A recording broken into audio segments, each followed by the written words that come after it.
Houston, and welcome to Leading the Break.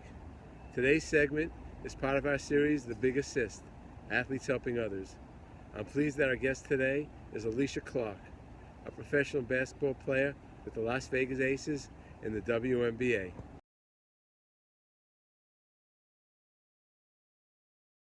Well, thanks for doing this, Alysha. You've been involved in a lot of communal activities throughout your life. I want to start with something that I guess is somewhat new, voice in sport. You're one of the 12 WNBA players involved in that. What is that program all about? How did you get involved? And what projects, if anything, have you done yet? Yeah, so Stephanie Strack is the creator behind Voice in Sport, and she wanted to kind of just find a way that young female athletes could be mentored by, some amazing professional athletes in that respective way. So just finding a way to give back and kind of help with the pipeline of mentoring young girls to help, offset that 50% of girls that drop out of sport by the time they're 14. And so she partnered with the WNBA to have 12 of us be able to just be mentors for these young female athletes. And I've had a few sessions on the platform. Our sessions are free, which I think is awesome. She was able to get, I can't remember the exact number, but all the sessions that we do as Viz mentors, the WNBA players, they're all free, which I think is one of the biggest hurdles when it comes to mentoring and mental health and those types of things, being able to afford and having access to it, and she's made it really accessible. So I've loved being a part and just hearing her vision and where she started and where she's trying to continue to grow into. And I'm just happy that I get to be a part of it. So what sessions did you do? What were the topics? Yeah, so the cool thing is each mentor gets to pick 3 topics that that speaks to us as individuals. Mine have been about overcoming adversity, about finding yourself outside of sport, and food and fueling your body and what that looks like. So those have been my 3 topics. And what are the what's the feedback been like, and how's the dynamics of the conversations? Yeah, it's great. I mean, young females, especially young female athletes just in general, are always very shy at first. But I like to think that I do a good job of helping them feel welcomed, and I do, certain points throughout the conversation and the session of just making sure they're engaged and feeling confident to be able to talk about stuff. So I'll ask them simple questions when we're going through of okay, what's something that you love about yourself, and I make each and every person say it. But yeah, it's been great. I think the reception has been really well received. There's been teams that have reached out to them to just do mentoring sessions for their teams, collegiate teams, which has been really cool. And to me, it's really special just being able to pour back into the younger generations and give any advice that I've learned along the way to help them. What are some of the issues that they face that they kind of look to you for guidance on? Yeah, I mean, they pick one of your sessions based on the topic, so they know what's kind of going to be in that. But I think a lot of young female athletes are, they struggle with body confidence, with understanding, how fueling and eating, how that plays in your performance on the court, how you overcome adversity. You know what I mean? That's been something that I've talked a lot about. And just being able to find who you are outside of sport. We dedicate our lives from such an early age to this one thing that some players don't really know who they are without their sport. And so to be able to kind of pick their brains and ask them things that they're interested in, what passions, what callings do they have, and just encouraging them to explore those, I think have been the main ones that I've talked about. That's beautiful. Yeah. So let's go back a little bit. In Seattle, you were in Seattle 9 years. Yeah. It seems like you were really embedded in the community.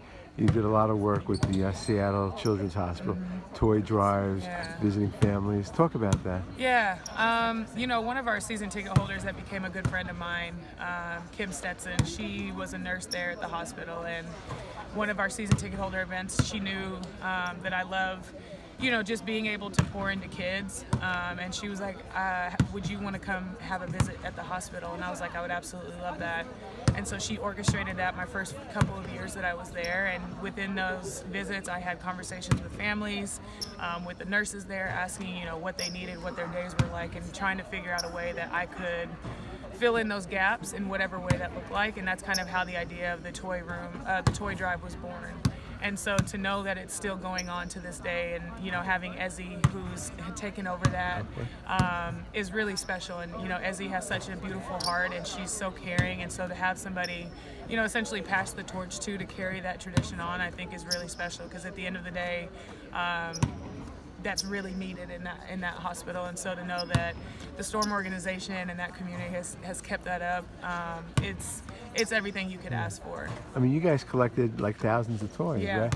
I mean, that's Yeah, it was.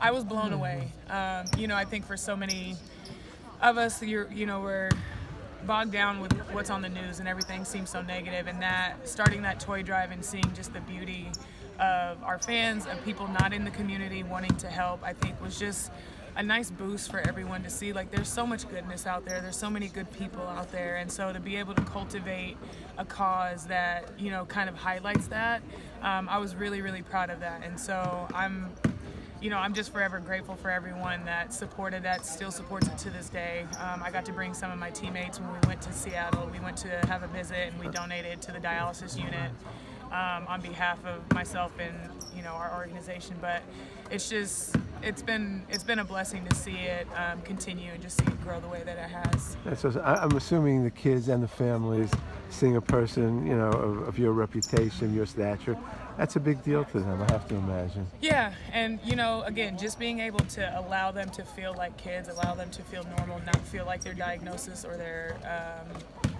treatments that they're going through in the hospital, just to be able to feel like a kid for the hour or whatever it is that we're there. That's what we want. And so to be able to give back to them in that way, we receive so much more in return, but just being able to help them feel like a kid and feel happy and joyous for that time is what we were after. That's awesome. Now, you've done a ton of other stuff. I think Strong Against Cancer, every 3-pointer you made, you donated $25. Yeah.